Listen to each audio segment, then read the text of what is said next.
जय श्री कृष्ण, राधे राधे। अघन मास या मार्गशीर्ष मास 16 नवंबर से लग चुकी है और अघन मास में जो प्रथम शुक्ल पक्ष की एकादशी होती है उसे उत्पन्ना एकादशी कहते हैं। एकादशी व्रतों में सर्वश्रेष्ठ व्रत माना जाता है। इससे भगवान के श्री चरणों की प्राप्ति होती है। जन्मांतरों से 7 जन्मों का जो पाप होता है वह नष्ट हो जाता है और स्थिर लक्ष्मी की प्राप्ति होती है, भगवत की प्राप्ति होती है, भगवान की प्राप्ति होती है और सर्व प्रकार के सुख की प्राप्ति इस एकादशी से होती है। इस बार उत्पन्ना एकादशी तिथि का प्रारंभ 26 नवंबर को सुबह 1:10 से प्रारंभ हो रही है, जो कि अगले दिन 27 नवंबर को 3:45 तक रहेगी।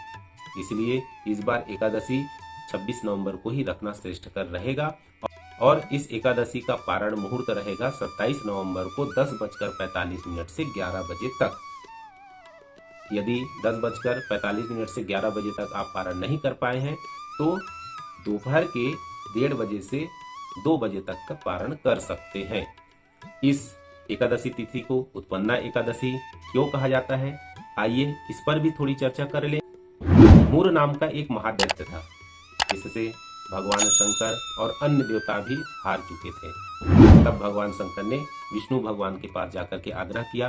तब भगवान विष्णु ने मूर नाम के राक्षस से युद्ध किया। युद्ध करते करते करते भगवान विष्णु थक गए और थक कर वे बद्रिका आश्रम में जाकर के विश्राम करने लगे गुफा पर।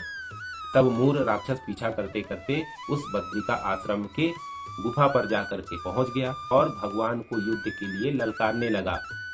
तब भगवान के शरीर से एक दिव्य तेज प्रकाश पुंज उत्पन्न हुआ, जो कि एकादशी थी।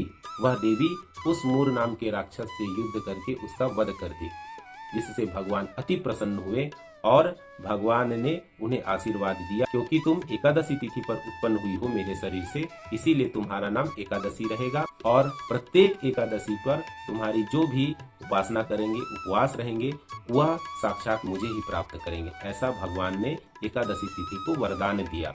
क्योंकि उस दिन एकादशी तिथि उत्पन्न हुई थी, इसीलिए उस तिथि का नाम उत्पन्ना एकादशी नाम पड़ा। यह जो एकादशी है सभी पापों को नष्ट करके भगवान की कृपा प्राप्त करने वाली एकादशी है। मार्गशीर्ष या अघन मास के शुक्ल पक्ष की एकादशी तिथि का प्रारंभ 26 नवंबर को 1:10 से हो रहा है तथा इसका समापन अगले दिन 27 नवंबर को 3:45 पर हो रहा है। इस तरह इस एकादशी को 26 नवंबर पर रखना श्रेष्ठकर रहेगा तथा इस व्रत का पारण 27 नवंबर को सुबह 10:11 पर कर सकते हैं और भगवान की कृपा प्राप्त कर सकते हैं। तो आप सभी जो कोई भी एकादशी का व्रत रखना चाहते हैं, व्रत शुरू कर सकते हैं और जब तक आप व्रत रखना चाहते हैं व्रत को रख सकते हैं। आप व्रत रखिए, भगवान अविलंब आप पर कृपा करेंगे। भगवान की कृपा हमेशा रहेगी, भगवत भक्ति आपको अविचल प्राप्त होती रहेगी। इसी के साथ जय श्री कृष्ण, राधे राधे।